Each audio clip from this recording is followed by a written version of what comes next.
Level up. Oh, I'll tell you what I haven't done. Ladies and gentlemen, of course. Been chatting away. It's actually put. It's actually. Call yourself a professional. I know. It's actually put you in the stream. I'd have left Rock out completely.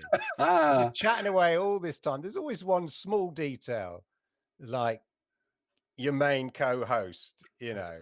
It's cold out here. I apologize about that. Oh, look, there he is. Bring me in. I'm cold. Oh, now I'm going to have to fiddle with the sounds. Okay. Am I muted? That's good. Which part is good?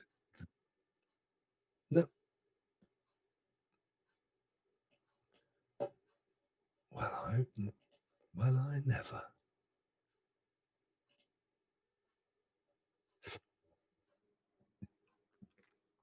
I can't hear you now, Clive. Off there. There we go. Can you hear me? Yep, got you back. Okay, just got you back, mate. Echo, all of that. Right. Welcome, professional as we ever. This is our new home. We've got new kit to fiddle about with and all of that. So apologies. But, ladies and gentlemen, welcome as ever to the Generation X Gaming Club. Yes, Yay. Only podcast aimed at the older gamer who's got all the XP points you could possibly need in this game called life, ladies and gentlemen. Welcome. I hope you're all good. I'm just looking at that little chat there, all new things happening there. That's all nice and lovely. I hope you're all well. Let us know what games have been taking up your time this week. And all of those things. As for me, obviously, Sekiro. Beautiful. Pronounce that. Yeah, Sekiro. It's Sekiro. Yeah. Like set your dog on somebody. Yeah, not Seterio, but yeah, Sekiro. Set your dog on him. Anyway, beautiful game. Damn hard. Oh my Lord, damn hard. But just looks so beautiful. And it plays beautiful and it looks beautiful. It's a lovely game, beautifully put together. The cutscenes are incredible. Love it. Sniper Elite, again, another game that looks absolutely amazing. It's been enhanced for Stadia, actually. Has added HDR, which is interesting that they, in their port, they tweaked a few things to improve it. It's good to know that some developers do that. But it's it's really my kind of game. There's sort of single player campaign mode, sniping. Yeah, what's not to like? It's a great game. And of course, PUBG, streamed again. I haven't streamed for a while, but I was doing it at the weekend again. Still not getting any better. If anything, I'm getting worse. Really feeling the age there, the response. That moment when I freeze like a bunny in the headlights when somebody's at the door and I'm like, bang, dead. Oh, bugger. Anyway, Adam, what have you been up to game-wise? Well, Clive, I've actually had a really good week of gaming because a couple of things. One was, of course, the Ubisoft Plus launched. So I signed up straight away. Again, rekindled my connection. And I've been playing a little bit of Watch Dogs Legion. Not masses, I would say maybe 5 or 6 hours. And I'm kind of going to park it now anyway and wait till it comes out on Stadia. Because I've been playing it on my PC, and that's all well and good, but I've got to just fire it up and stuff, and it's a pain. So I'm going to do a bit of that. So I've been playing it on PC and GeForce. But my most time has been spent finishing off all the quests for the current season in Destiny 2 in readiness for next Tuesday. I saw that. Yeah. Yeah, no, I'm really chuffed because, you know, like you have those quests just hanging around, sat there in your missions and your quests, and they're half done, you can't be bothered. Sometimes you just got to focus on it and get them done. So that's what I did. So yeah, I've spent a few days getting those out of the way. So I've kind of caught up with the story now. Looking forward to next Tuesday when Beyond Light launches, which is also, of course, the same day Valhalla launches. But I've just decided I'm going to park it. I'm going to concentrate on Destiny 2 for a few days, and then I'll maybe make Valhalla and Watch Dogs Legion my Christmas games. So Yeah. yeah, that's what I've been up to, mate. Absolutely loving life out in Destiny land. Well, so in chat, as I say, let us know. There's a slight echo. Is that echo gone slightly? I've fiddled with all the little speakers at my end here. Yeah, but thank you, Rock. Yeah, blame me. Yeah. Not only am I using Twitch, not for the first time, but doing this live like this, but also the front end of our the thing we use to capture us both is all changed as well. But every speaker I can find is off. So yeah, there we go. I don't think it's anything on my end, but apologies, guys, if there's two of me. But you know, one of them's free. Yeah, exactly. See, you're What do getting you want? money for nothing there. Yeah. Yeah. Right. Okay. So let us get on with the good news, ladies and gentlemen. Should we do the news? Let's do it. Okay. So this is sort of new. This isn't really news. This is sort of a fancy sort of feature, interesting thing that I found. I touched on it. Anybody watching the Stadia Monday night show last night, I touched on it, but I'm just going to share it with you because it's sort of retro gaming news, old gaming history. There are a number of pieces, articles in Edge magazine or Edge Gamer magazine, which are interviewing with key players at key moments through gaming history. And one of them was with Peter Moore, who was head of the Xbox 360 when it launched. And it was really talking about the Xbox 360 Ring of Death and the cost to Microsoft to rectify that. Thanks for the follow there, Rock Gaming. Much appreciated. Absolute pleasure. So let me just go here. So yeah, so everybody knows, or if you didn't know, everybody knows that when Xbox 360 launched, the red ring of death was a thing. So that's the little glowy on button here that glows green, normally Xbox green, but when it overheated and it glowed red, and then you basically bricked to your Xbox 360 and you were buggered. And it was a big, major problem. It's happening to lots of people. Don't get Chase. Our friend Chase started on it. He lost all faith in Xbox because of this. Anyway, so for a brand new console launch, okay, this is the second sort of Xbox entrance into the console market following the OG Xbox. We know how much marketing and spend and business is all around the Xbox 3, the big console launches and all of that. So this was a major issue. So it says here, Peter Moore, who's the head of Xbox, then basically went to the head of Microsoft at the time, Steve Ballmer, and basically said, right, we've got a problem, but I know how much it's going to cost to fix it. It's going to cost $1.15 billion. If we don't do this, you know, this is how much it's going to cost to fix in order to protect the brand, protect our reputation, and to keep this business going. $1.15 billion. And then he goes on to say, Steve Ballmer, being an astute businessman, not sure about that, Nokia, he saw the picture, he didn't blink, and rightly so. And they just said, fine. They found the money for it. And, you know, look where Xbox Now is today. So, but it just goes to show how, you know, what a big risky business the console gaming market is and stuff like that. $1.15 billion to fix the problem. Basically, it was based on $100 for every Xbox. That's how much they thought it would cost to fix every Xbox. Every Xbox 360 out there would cost $100 to fix the problem. And so they just said, yeah, $1.15 billion, ladies and gentlemen. Wow. Unbelievable, isn't it?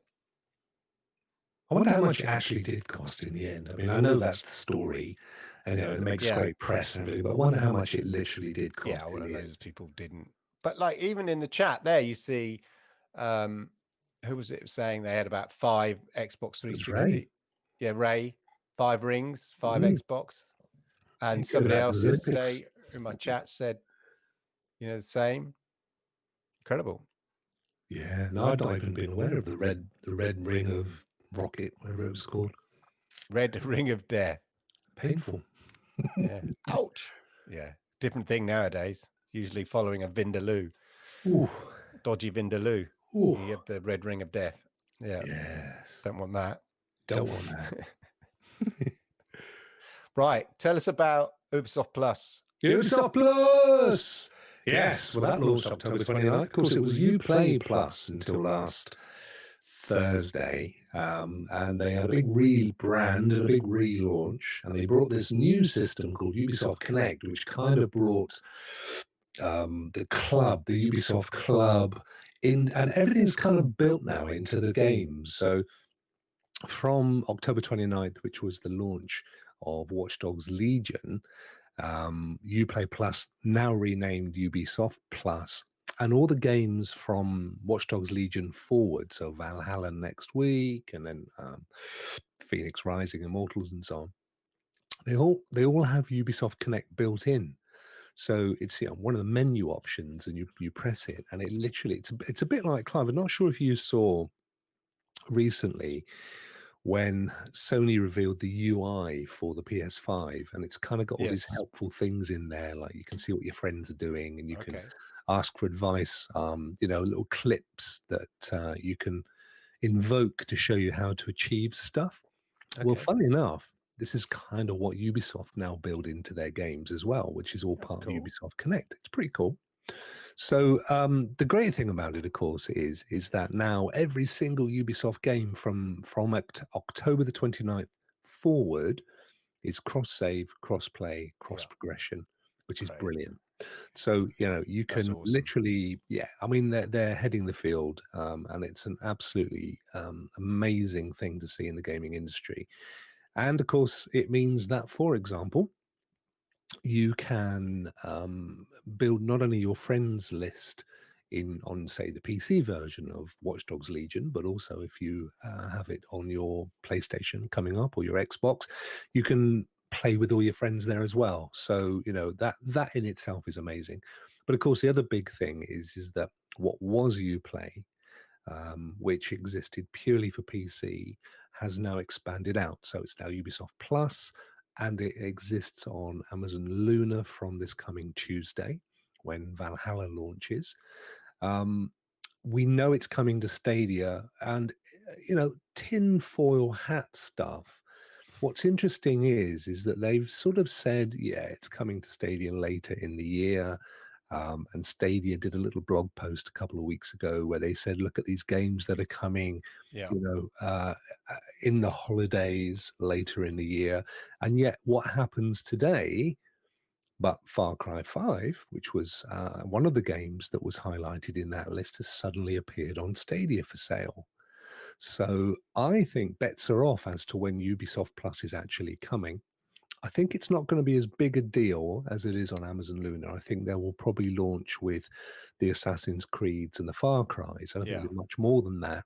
But of course, it'll have, and this is the key thing, all of the Ubisoft Connect games that exist from now on forever. And that's big news. I mean, just those games alone, it's worth having the subscription.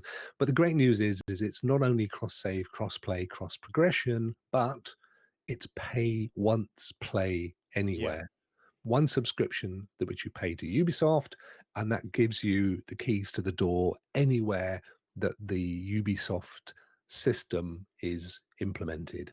So, big news, big gaming news. I saw some people have trouble getting their heads around that concept, which to me, it's very straightforward. That you pay a fee and you play where you want. Wherever the service is available, you can play it. whether it's GeForce, your PC, is Stadia, whatever, you just play where you want. That's very straightforward. So see all these people going, yeah, but how much is it just for the Stadia bit, or how much is it just for the Luna bit? And I'm just thinking, no, you don't get it. Like, it's a value package. Now, obviously, it's more value package if you play across PC, Luna, Stadia, whatever, but it's still a value package. You make your choices. It's like, Xbox Ultimate Games Pass to a certain degree. You could say, yeah, but I only ever play on the Xbox.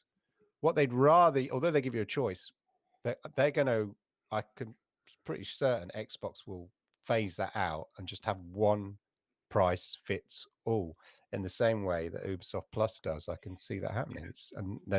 And the other thing about it as well, as we touched on there, is Ubisoft leading the way, reflecting how people want to play with their mates, whatever systems, that kind of stuff. It's that whole approach, which EA said they're going to do. So they will, I'm sure. And I mean, I think they'll all follow. They'll all follow now. Yeah. Because the key thing is, as we saw, and there's another news item we'll touch on in a second, the amount of money that's being made on microtransactions, it doesn't matter anymore, particularly. Well, maybe you could tell us a little bit about the money being made on.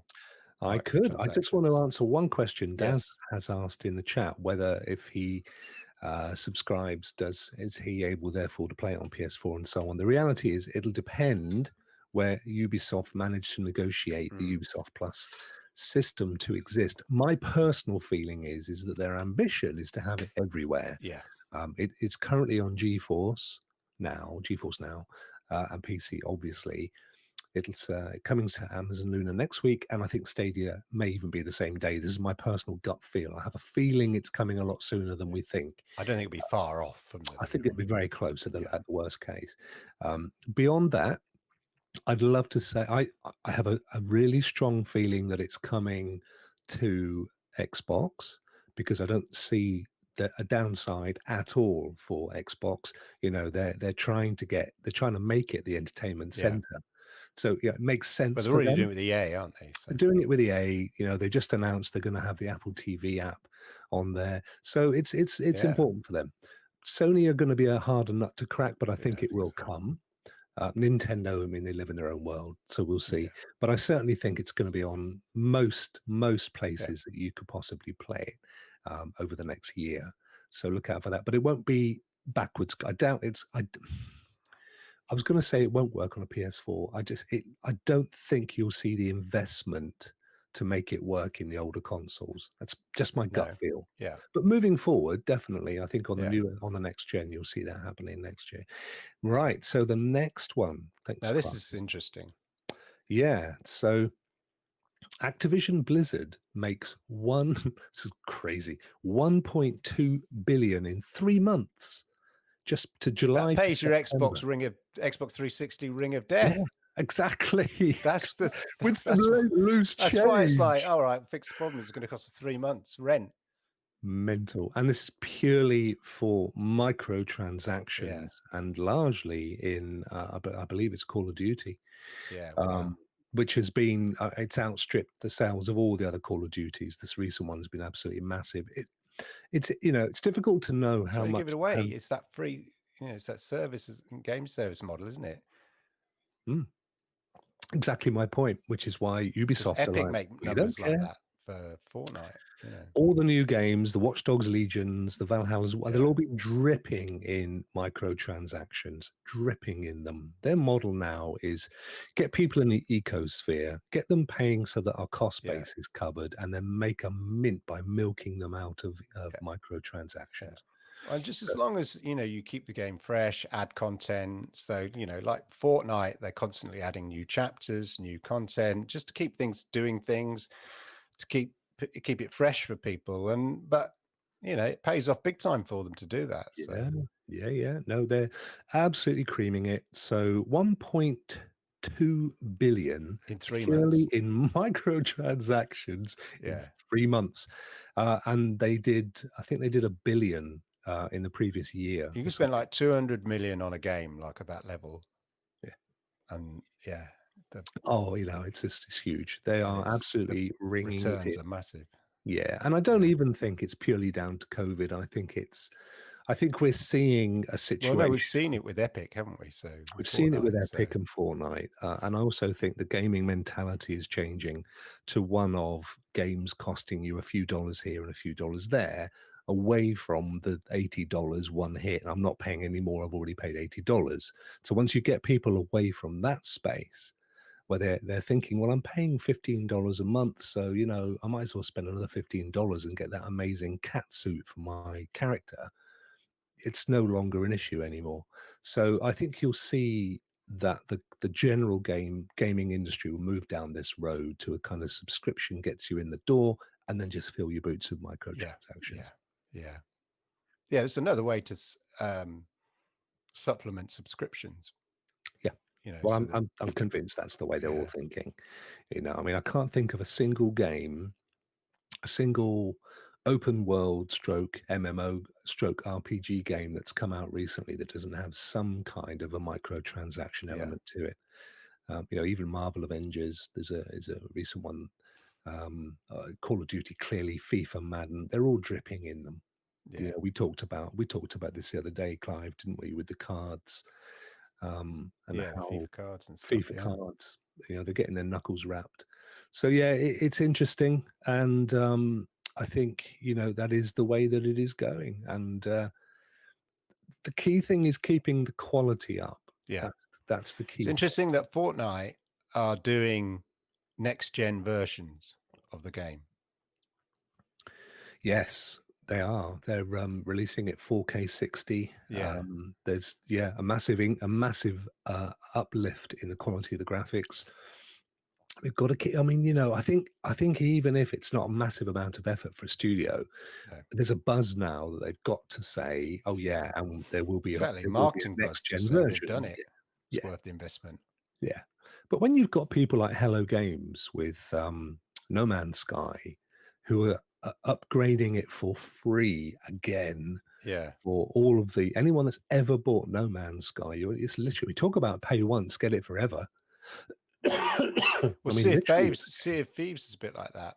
For the is it? first year, Yeah, they only just introduced some microtransactions, which is just for cosmetics for buying pets and old gear from sort of that are no longer available from experience points. But for a year, it was just adding content, adding stories, adding new elements, adding new content. Yeah. So it's the same sort of thing, but eventually they've got to pay for it somehow. So yeah, you can buy a pet monkey. Well, look, you've seen Lord Kensal Jr. I do. I love So Lord Kensal Jr. I'm a massive fan. I want a see, T-shirt with him on. see, In fact, there Sea you of go. Thieves. Yeah, I'll make that t-shirt. Ah, Actually, talking of t-shirts, yes, let's have a look. What have you got on? What is it? it's Godzilla Godzilla. Day. Ah, Today is ah, official Godzilla Day, ladies and gentlemen. November ah. the 3rd. He's 66. See? Godzilla's 66 years old. So he's welcome to a Generation X gaming club should he Yeah, bless him. stomp away from Tokyo for a little while and come over here. Yeah. Come over to Blighty. Oh, bless him. Talking of mass destruction of the UK through unknown sources from Asia Pacific, Bats. COVID. It's not all good news for gaming, thanks to the lockdown here, is it? Another news report for you here. Is this for me? Sorry. Yeah. Beg Game UK. No, yes. No, indeed. It's interestingly enough, I mean, in case you didn't know, the UK enters into lockdown V2 on Thursday until the 2nd of December. So it's just shy of a month. All in a good cause, and you won't find me complaining. But of course, one of the things it's going to affect is next gen, because November is next gen month for Yeah. both Xbox Series and the PS5. And one of the side effects of the lockdown is that you're not allowed to go into shops. So how are they coping with this? Well, Game, which is probably the largest, is the only independent game retailer in the UK that's left. Not many of those shops themselves left And anyway. they don't have many of their shops No. anymore. No, they've got they're working on one rule, which was that the government is allowing click and collect, so you can buy online and then pick it up as long Yeah. as it's a great big wallpaper paste table and you keep 6 feet away and they put your Yeah. item there, you pick it up and walk away kind of malarkey. And that's what's going to happen on the 10th. But the thing that Game are saying is if you haven't pre-ordered, Yes. don't turn up because we No. can't sell you anything out of the store. So, there's going to be some quite upset people that just thought they'd turn up on the day, pick up a box and take it home because I haven't got any in stock anyway, but yeah. probably, to be fair, they probably didn't have any in stock anyway. Because I We was looking recently, I was thinking maybe Yeah. I'll get one for my son, so he can have one at his mum's house if she allows him. But yeah, no, sold out. Sold out. I mean, I ordered mine on Amazon, my PS5 on Yeah, I Amazon. didn't do it when everyone was doing it because I wasn't interested. And then weeks later, I'm thinking, maybe. Got on the train. Too late. Yeah, we all go there, don't we? To be honest, I mean, look, I loves my little PlayStation. I've got two pros in the house. They need a replacement. I told the wife this afternoon. I said, "Oh, by the way, Yeah, PS5." by the way, got a new. Yeah, by the way, I said, new child coming in, new PlayStation 5. coming in a few days, but I'm going to put it behind the telly. And she said, because it's why massive. can't you? It's massive and it's white, and it doesn't work with anybody's decor. So she said, well, why don't you just put it underneath? And I said, because it's massive and it's white. She said, well, why don't you put it in the garage? Oh, you don't want to hear what I said. You don't want to. I want it on my special TV. That TV is my second, third child. It ain't happening. It's going to be in here. But yes, so that's a common. So sadly, if you haven't ordered one, you're out of luck in the UK. But you probably were anyway, to be fair. But not just on the 19th or on the 10th, right the way through to into December. Yeah. Okay. So less sort of news here, but an interesting article. I've shared it in the chat for everybody, but we've talked about these two fellows before. The Oliver twins. Yes. The Oliver twins here from Leicester, I think it was. Anyway, there's an interesting article here about how two twins and an egg took on Super Nintendo's Super Mario. And it was basically how, we've talked about how the games industry developed slightly differently in the UK than it did in the US. And, how it was all sort of led here by the ZX81 and ZX Spectrum and bedroom coders making, cassettes, whatever, for those games and stuff. So these guys started making games for the Commodore and ZX81 and things like that. And then they created this thing called Dizzy. Where is it? Which is this thing here, this egg, to be like a sort of a Mario type game. And basically, there's this sort of in this article, it goes on how they were looking at some of the Nintendo games and thinking the games we're doing is better than that. So they started making games that you could sort of play on the NES using a sort of an unofficial card, which obviously Nintendo weren't happy about it. But in the end, Nintendo saw what they were doing.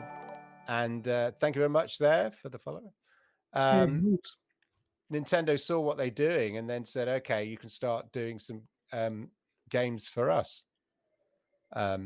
Because they basically realized, because what was happening is they'd make their games for the Commodore 64 and whatnot, on the cassette, and they'd sell down your local computer store for about £1.50 and you get about 50p.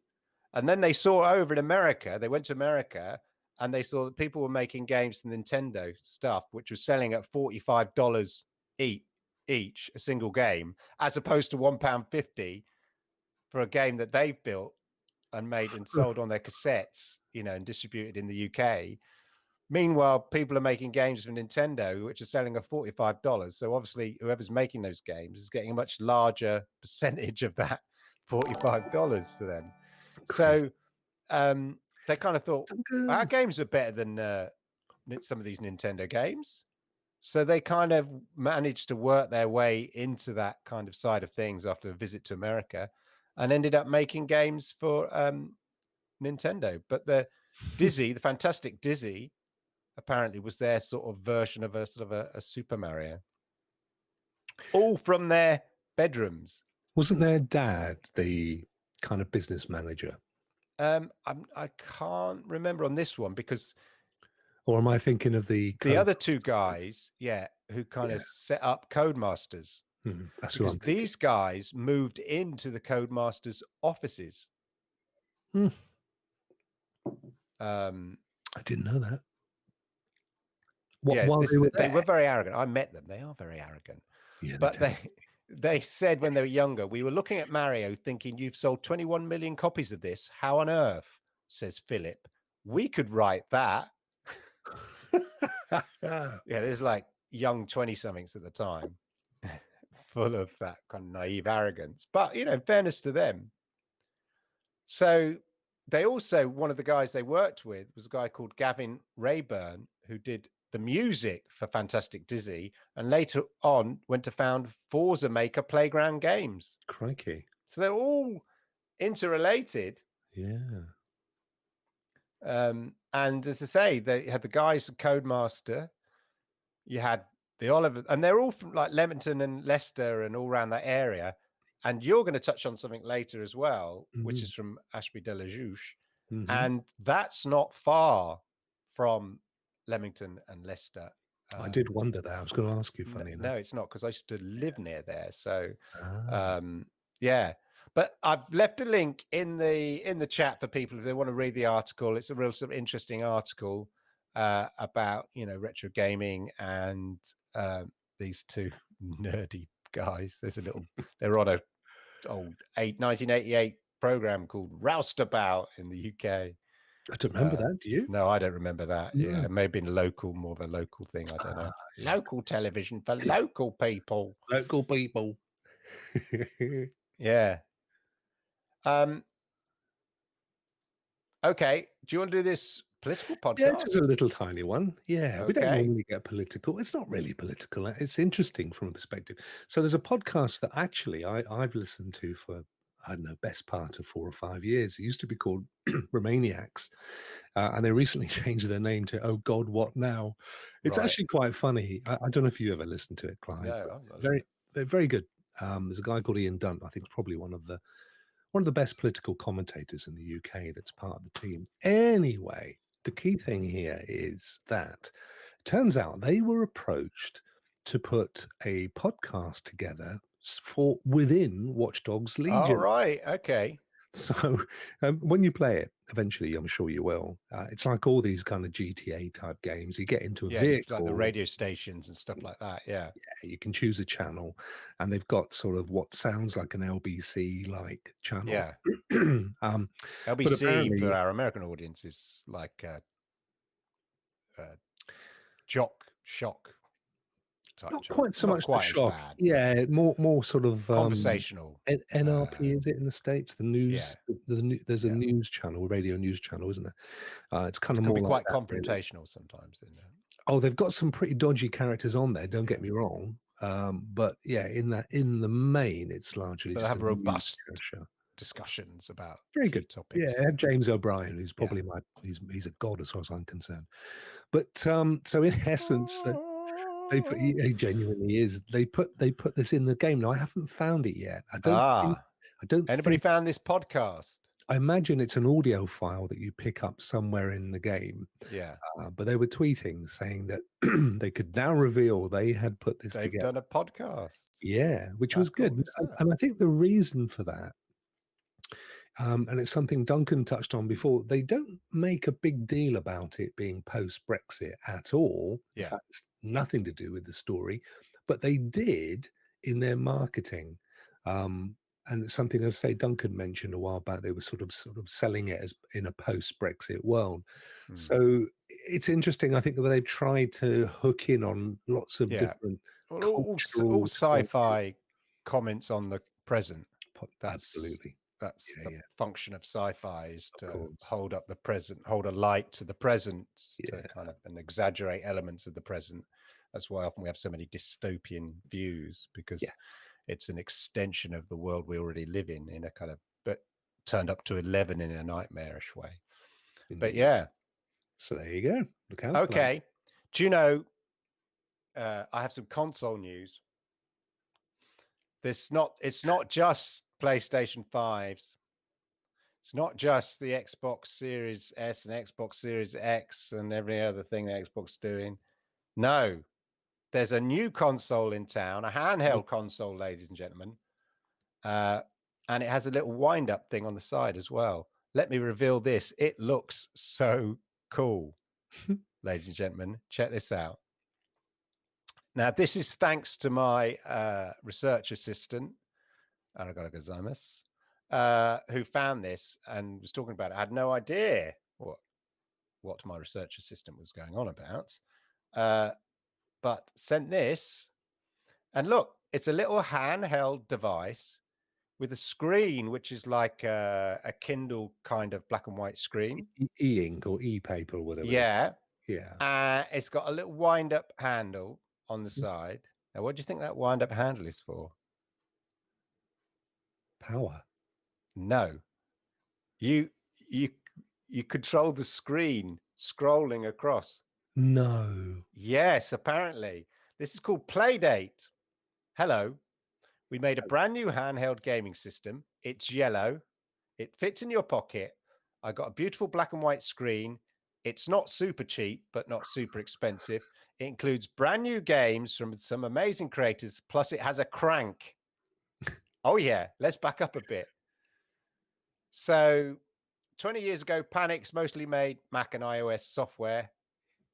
And so basically, that's why we started publishing games like Untitled Goose Game and Firewatch.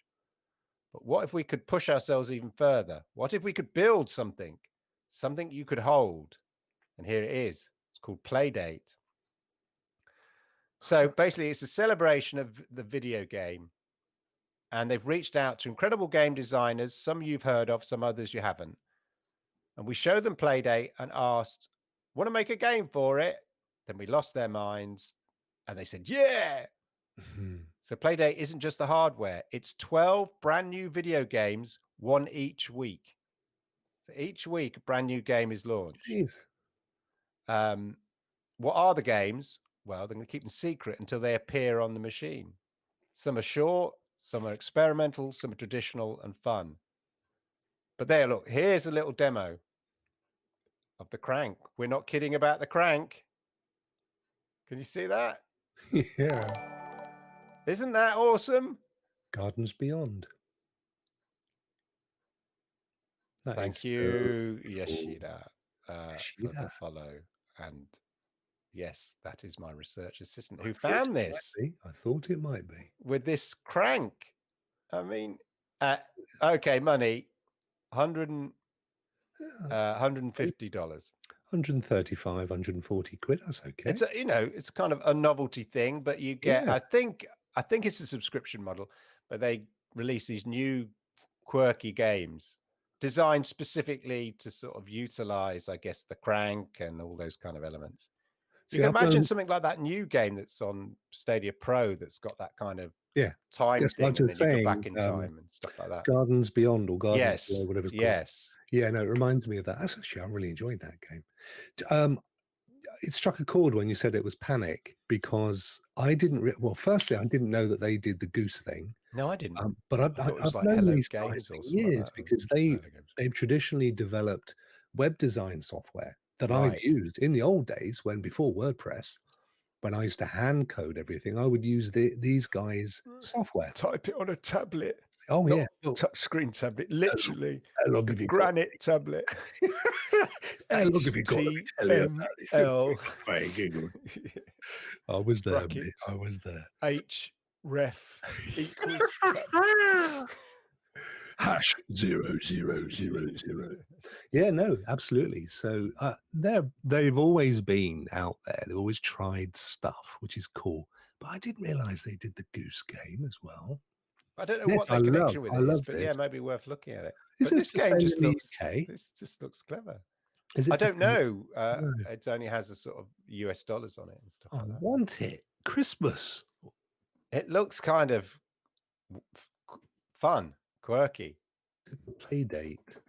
Playdate, that's what it's called. There is play.date, if anybody's interested, ladies and gentlemen. Play.date is the thing. Just But I thought Google I'd bring it. it to everybody's attention. I just thought it was kind of cool. I think that's Kind of brilliant.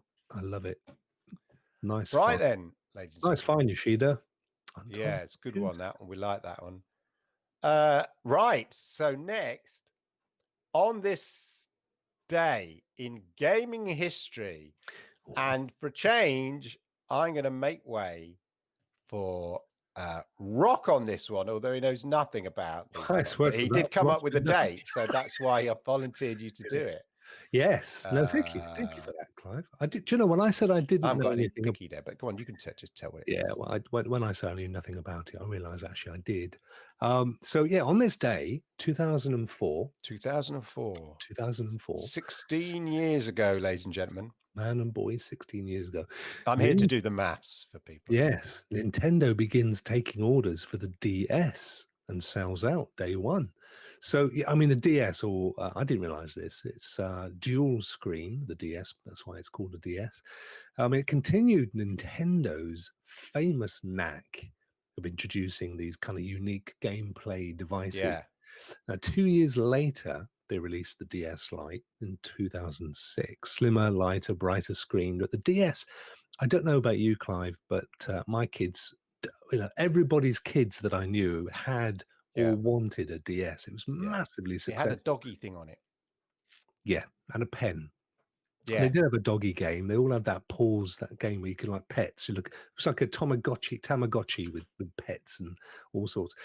Do you know what? To date, the DS has sold 154 million units. Wow. That's right up there. It's the biggest selling handheld device of all time. The Switch, I was thinking to myself, oh, they're bound to have done more with the Switch. The Switch, in comparison, I know it hasn't been out as long, but they've sold less than half of the same, 70 million units. And it's even up there with, if you think about it, 150 million. It's even more than some of the bigger consoles as well. So chances are you can dig around in most 20-something. I think I've got one somewhere in the house. Bound to be. Of course, they then released the 3DS a few years later. I think it was 2011. And it had the 3D, literally a stereoscopic screen. You didn't need glasses. What the hell? It was amazing. Yeah. They're always looking to innovate. Sometimes it works, sometimes it doesn't, but they're always looking to just innovate and do something quirky. That's the cool thing. Nintendogs, that's it. Yes, Nintendogs. It used to be in the library. They're There used still to be a little tiny section to rent games. Yep. And that was always in there. Download them, but you can still buy them there. I think it's like 35 quid now. It's almost throwaway. So still on sale today. But yeah, I think, probably anybody in their 20s has had one of these. And probably still has it stuck in the back of your cupboard. But yeah, so there you go. 2004, 16 years ago. And they've sold like 10 million units a year ever since, which is crazy. There you go, Clive. That was there we are. 16 years ago, ladies and gentlemen. Unbelievable. Well, you know what that means? What's it mean? We're at that time of the day when it's time for, if I can find the special graphics, he says, it's this.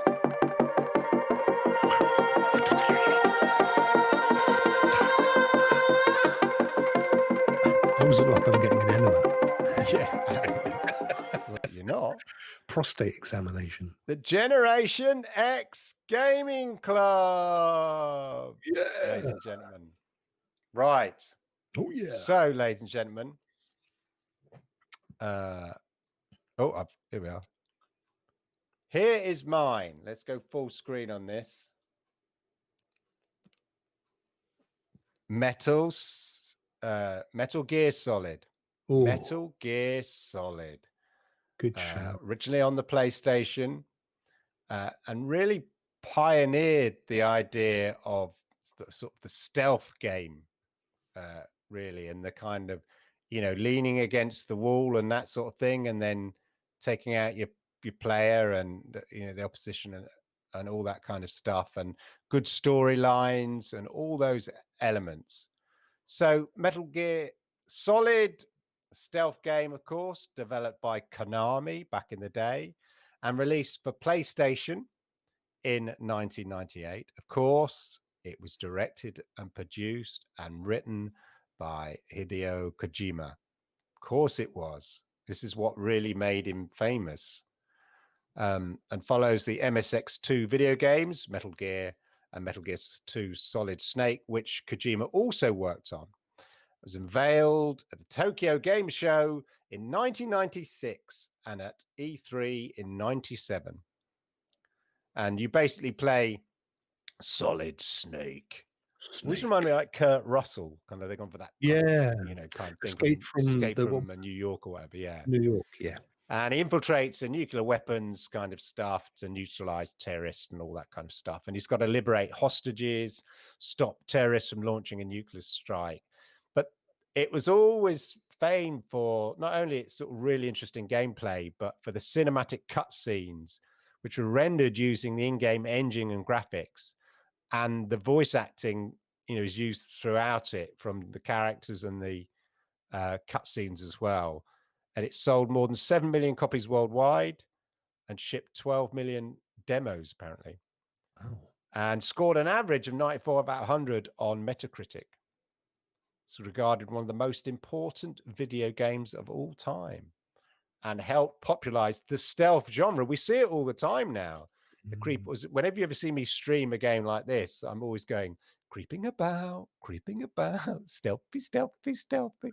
But that whole idea of pushing yourself up against the wall or jumping down on somebody and, with a one kill, we see it in so many games now. And it was the major feature of this that was sort of set it apart because you hadn't really seen it before to this kind of degree. But yeah, produced by Hideo Kojima. Genius. Yeah. There's maybe Sheila in the audience will remember what it is, but in it, he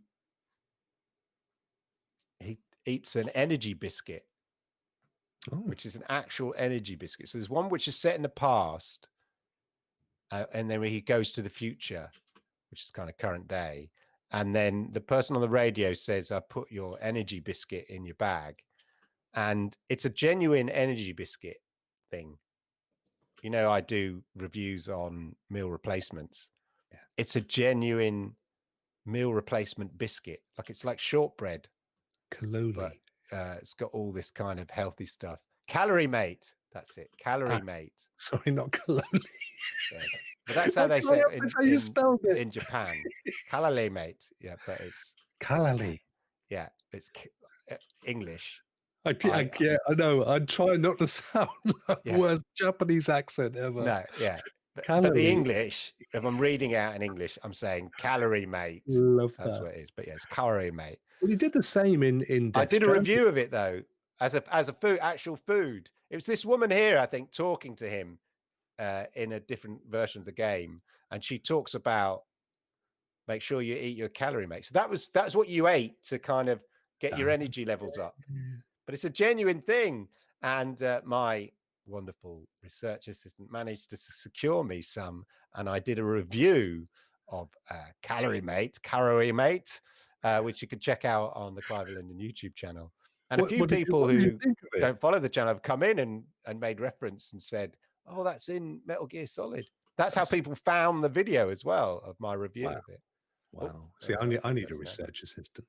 But he did the same thing in Death Stranding because, of course, that's full of Monster drink. Yes. That's what he drinks. He drinks Monster. So it's a thing that maybe Kojima's just maybe it's like an Easter egg. He sort of chuckles to himself. Yes. And I'll do the power drink in this one. Thank you, Monkey. Hell, Monkey. Thanks, Monkey. Yeah. So there we go. Metal Gear Solid is my game of the day. Let's just quickly go. Oh, the interesting thing, the last thing about it quickly is that they considered at the time when they were developing it that first person games are difficult to control. Yeah. So at the time, you're Doom, and that kind of stuff. So they thought designing it's quite hard to control. So they opted, the team opted to give the gameplay a 2D style by having it predominantly played from an overhead angle, which, while using 3D graphics and the ability to switch to third person on the fly to make it feel as the game were taking place in real 3D world. So you've got like a fixed camera angle, that it gives the impression almost of like 2D, even though it's in 3D. So maybe a 45-degree angle above. But then you can switch to first person, should you feel like in the game. And it's the kind of it's that imagination and that kind of cleverness to be able to make the game as well. Because if you do it in more of a fixed camera position like that, I imagine you can be a bit more graphical with it and stuff like that. So that was the key thing. But there we go. I present to the audience Metal Gear Solid, ladies and gentlemen. Very good. Very, very good. And a solid choice. Pun intended. Yes. So is it me now? It is you now. What, sir, is your choice? Now, I put up loading, it said. I have gone right the way back to 1982. Look at that. To a little game that was a big part of our childhood, Clive. Yeah, yeah. Jetpack for the ZX Spectrum. Yeah.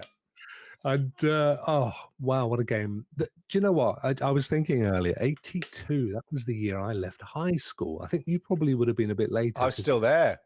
Yeah, you would have been in a later intake. So I was quite a young.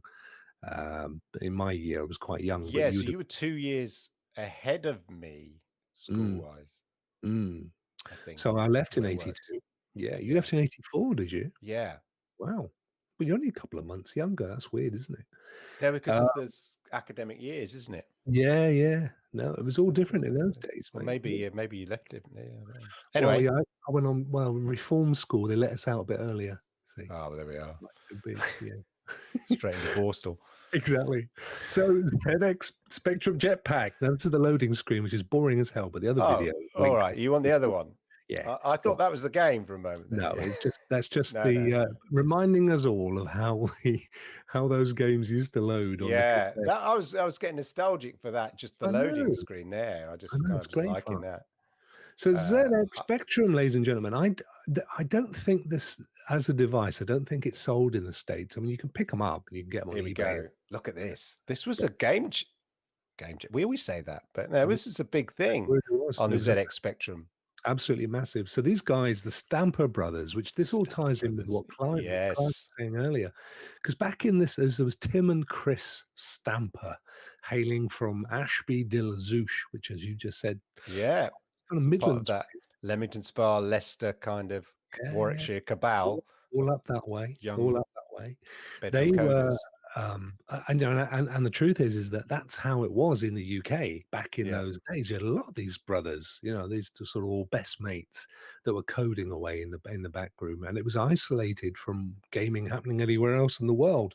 We didn't really care too much what was going on anywhere else, as you said earlier, when they went to the States and realized how much money was being made. It literally was selling on cassettes. Yeah, as I said, for about £1 or £2. And they'd get like 25p, 50p back. Completely isolated, completely different. It was published by an outfit called Ultimate Play the Game, which was co-founded by one of the brothers, Chris Stamper. Interestingly enough, they went on to become Rare. Yeah. Which, as we'll come on to. Leamington Spa based. Leamington Spa, yeah. It's all kind of in that world. So the thing was, this was, you can see here on the screen, it was kind of the ubiquitous side scroller. But what made this one slightly different was you had to collect parts of your rocket and pull them together. The fuel there. Before you could escape to the next level, which was great. And the graphics, although today I know they look awful, but actually they were really good.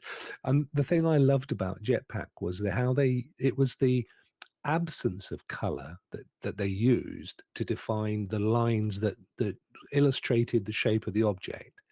So when you look at some of the other games, they would just have use a couple of colors to define the Yeah. shape. Whereas here, they took the color out, so the black they could then use it as if it was etched and sketched in, Yes. which was Clever. really nice. Very Save clever. some pixels. Save pixels as well, yeah. Yeah. So Clever. smaller file size. And if you watch those sprites as they go over each other, you'll see that the squares Yes. color that they occupied bleeds onto the other shape. Yeah. They change color. Do you see? So they weren't actually colored objects. They were objects behind blocks of color. So that, again, how they could reduce the amount of code. You just have an object behind a block of color. It's all very clever stuff. Now, this was what was interesting was it was obviously cassette based, as you mentioned earlier, Clive. All these things were cassette based, but they also had it on a ROM, which was a read-only memory, a chip, which was on a cartridge, which worked with the ZX Interface 2, which I don't know if you remember. Ah. Do you remember there was this add-on for the No, I Spectrum? don't remember that. Yeah, and you could use it to plug two joysticks in and select games of which Jetpack was Ah. one. You could buy on a cartridge, and shove it in instant play. And I remember playing it on that, and it was instant. So it was like Stadia. Amazing stuff. The graphics, as we said, state of the art. They were designed by brother Tim, and they were so good they went on to win Game of the Year at the 1983 Golden Joystick Awards. Mm. Yes, ladies and gentlemen, we ain't talking porn here. So it was just this is the thing, the Golden Joystick Awards, and we're probably thinking, or they were thinking, oh, we've made it, but nobody else in the world had a Yeah. We darn still have the clue. Golden Stick Award. Do we? Yeah. Do we? I didn't know that. Yeah. It's still an award. Ah, but presumably just But to obviously, it's UK. going to like Sekiro or Cyberpunk or Yeah, totally different. yeah. So amazingly successful. It went on to they created two more in the Jetman series. So they had Lunar and Solar Was it part of Jetman. the Jet Set Willy, or was it like? No, I don't think it was. Yeah, no, that was another porn film. No, it I was. know I played it. I'm only driven. But For a moment, I was thinking I'll muddle things up there. no, you did well. No, that was more a You did well. question. Yeah. Solar Jetman came out in 1990 on the Commodore 64. What I found interesting researching this was that later Rare sneaked an entire working version of Jetpack into Donkey Kong 64. And Ah, yeah. So apparently, if you ever played Donkey Kong 64, hidden away in there is a full working version of Jetpack. It was even retained when they released a version of Donkey Kong 64 on the Wii U wow. years later. So you can imagine playing that in Japan and you suddenly come across Jetpack. In 2007, a remastered version of Jetpack was released for the Xbox Live Arcade. So it You really can get it, I think, if you buy Rare Works, which is a right. game of a collection of all old Rare games. Yeah. I think it's on there. Ah. Yeah. Oh, it's worth buying it just So I for think it's in the Xbox Games Pass. Yeah. So there you go, ladies and The gentlemen. Xbox. It's maybe not in the same league, but it's an old chunk of nostalgia that I thought I'd bring us back to old game styly. Yeah. Well then, ladies and gentlemen, therefore you've got to make your votes. C for Metal Gear Solid, R for Jetpack. Make your votes in the chat now, ladies and gentlemen. What's it going to be? Acrostics, and here we go. Holes in with the C, Helmut here with the C, Wolok with the C.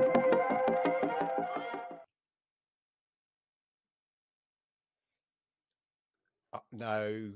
I said rock with the R. No. Right up the R's. Yeah. Right up the R's. I think age and territory geography's got you there, to be honest. Yes, mate, you're right. Most of these young'uns weren't even born then, were they? Exactly. Then they never had ZX Spectrums. Generation Y. Yeah. Did it have to be 1986 to be Generation X? Yeah. Well, looking at this right now, you are. I think we ought to call it, Clive, because yeah, everyone else is too shy to type the letter C. Yeah, no, that's fine. Type away. Crush him. Crush him. No mercy. I was watching something from Karate Kid. No mercy. Oh, mercy. Wipe on, wipe off. Yeah. Really called Koyagi. I'm calling it Crush. Thank you, Ray. Well done, mate. Crush well him. done. Crush him. Yeah, thanks for that, Ray. K, crush with a K as well. Look at that. You've been wiping my face in it. It was that bad. Thank you. Thank you, ladies and gentlemen. Thank you. Yeah, thank you. Yeah. Right. There we go, ladies and gentlemen. There we go. Another Generation X Retro Gaming Club there. But first on Twitcheroo. Yes. On the Twitcher. Yeah, so it's been good. Yeah. It's good tech. It's nice little home, I think. I hope you enjoyed it. I welcome, a big thank you for everybody who came over and watched us on the Twitch. Much appreciated. And thank you for all the follows. That's really good. Yeah, thank you, guys. And we see if we can get those followers up, and up. So once again, it's a good evening, a good afternoon, and a good day from me. And the rest of the hours that are left are good from me. Have a wonderful week. And that's it for this week's Generation X Gaming Club. Too late to put your X down on paper now as well, I think. Yeah, too late, mate. Too late. See you around very, very soon. Goodbye. And thank you. Au revoir.